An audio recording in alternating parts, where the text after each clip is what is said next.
Kita ketemu lagi hari ini. Materi yang saya bawakan adalah tindak pidana korupsi terkait dengan benturan kepentingan dalam pengadaan. Nah, topik ini merupakan topik yang tentu sangat menarik. Kenapa? Karena di sini subjeknya adalah pegawai negeri sipil atau penyelenggara negara. Apa yang dilakukan pegawai negeri sipil dan penyelenggara negara ini? Dia melakukan apa yang disebut sebagai langsung atau tidak langsung atau dengan sengaja turut serta dalam pemborongan, pengadaan, atau persewaan atau seluruh atau sebagian dari kegiatan tersebut, di mana pada saat dia ikut serta dalam proyek tersebut, kedudukannya adalah sebagai PNS atau penyelenggara negara yang bertugas, atau yang memiliki kapasitas. Pada saat perbuatan tersebut, dia bertugas untuk mengurus atau mengawasi. Jadi, kalau kita lihat, orang ini adalah sebagai regulator dan juga sebagai aktor. Nah, jadi ini suatu perbuatan yang tidak benar. Kenapa? Tidak mungkin orang tersebut menjadi orang yang mengawasi atau mengurusi suatu proyek, lalu dia yang mengerjakan proyek itu sendiri. Nah, ini sangat berbahaya. Dalam prakteknya banyak terjadi, dan deviasi ataupun perbuatannya banyak terjadi. Saya kasih contoh. Ada seorang pimpinan proyek, dia adalah orang pimpro dalam suatu proyek, ingin membuat suatu proyek jalan. Harusnya dalam pembuatan proyek jalan tersebut dia melakukan tender. Yang ikut tender tersebut contohnya perusahaan A, B, C, D, E. Tetapi yang ikut tender tersebut ternyata sudah dikondisikan untuk memenangkan pemborongan tersebut, di mana pemenang dari pemborong tersebut adalah yang notabene orang pimpro tersebut. Dialah pemiliknya, hanya dia memakai bendera atau memakai perusahaan orang lain.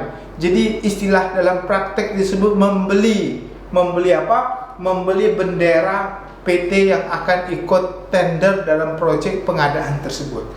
Nah, kalau sampai ditemukan bahwasannya seorang yang bertugas untuk melakukan perbuatan mengurus atau mengawasi suatu proyek, ternyata dia menerima uang dari perusahaan tersebut, yang notabene perusahaan tersebut adalah milik dia sendiri, atau dia bayar hanya untuk memakai bendera saja, tetapi uang tersebut mengalir ke rekeningnya atau rekening keluarganya.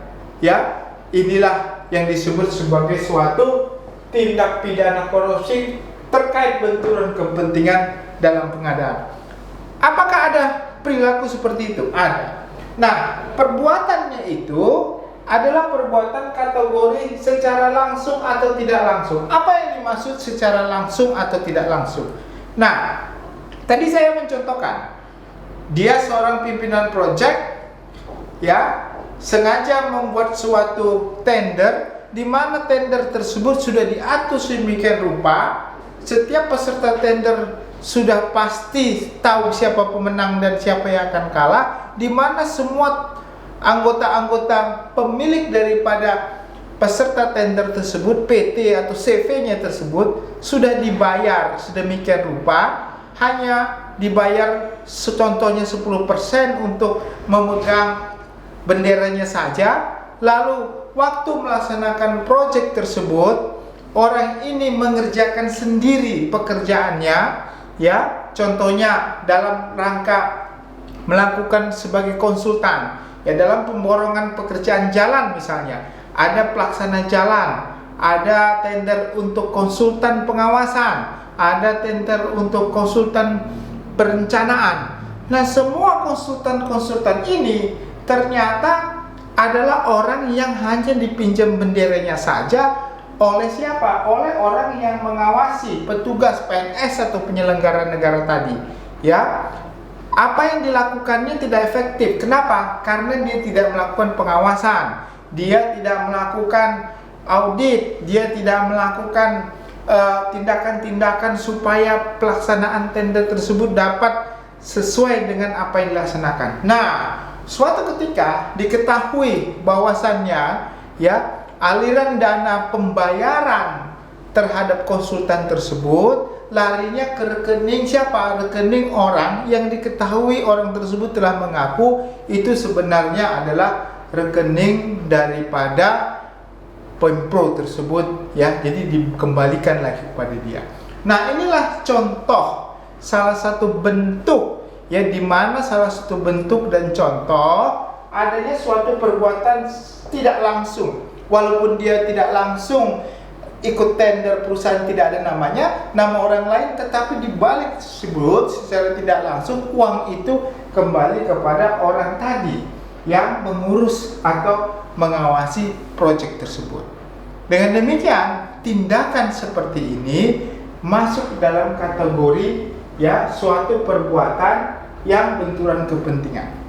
Nah, kita lihat turut serta dalam pemborongan, pengadaan atau persewaan atas atau seluruh atau sebagian. Nah, jadi penyelenggara negara ini tidak boleh ikut dalam suatu proyek ini. Apalagi tentu bukan dia saja, termasuk afiliasinya tentunya ya, termasuk keluarganya ya, tidak boleh ikut. Kenapa? Kalau sampai ikut itu akan terjadi yang namanya conflict of interest ya, benturan kepentingan. Tidak mungkin dia mengawasi secara maksimum apabila yang ikut dalam tender tersebut adalah masih keluarganya, masih perusahaan yang dia pimpin, atau ada penyertaan modal dalam dirinya terhadap perusahaan tersebut. Nah, inilah yang disebut sebagai nepotisme ya, kalau KKN. Nah, itu tidak boleh, karena tindak pidana korupsi tidak mengharapkan adanya KKN. Nah, sehingga perbuatan ini dapat dikategorikan sebagai tindak pidana. Nah, inilah satu bentuk jenis tindak pidana korupsi yang khusus terkait dengan pengadaan ya, benturan kepentingan terhadap pengadaan barang dan jasa. Nah, dengan demikian ya, maka diharapkan ya kepada pegawai negeri sipil dan kepada penyelenggara negara sebaiknya jangan ikut serta atau mendapat fee ya. Kalau ada komitmen fee contohnya dari pemenang tender atau orang yang akan mencalonkan untuk dimenangkan tendernya, itu pun tidak boleh karena kena pasal suap. Apalagi kalau dia sendiri bermain atau mengambil andil mendapatkan keuntungan dari proyek yang harus diawasinya, yang harus diauditnya. Inilah suatu perbuatan yang sebenarnya dikatakan tindak pidana korupsi ya, benturan kepentingan dalam jabatan. Kiranya ini dapat memberikan pencerahan bagi kita dalam jenis tindak pidana korupsi yang disebutkan tersebut. Ya, tunggu YouTube kami berikutnya dalam tindak pidana korupsi dan jenis-jenis tindak pidana korupsi yang ada di Indonesia. Kiranya bermanfaat bagi kita semua. Terima kasih.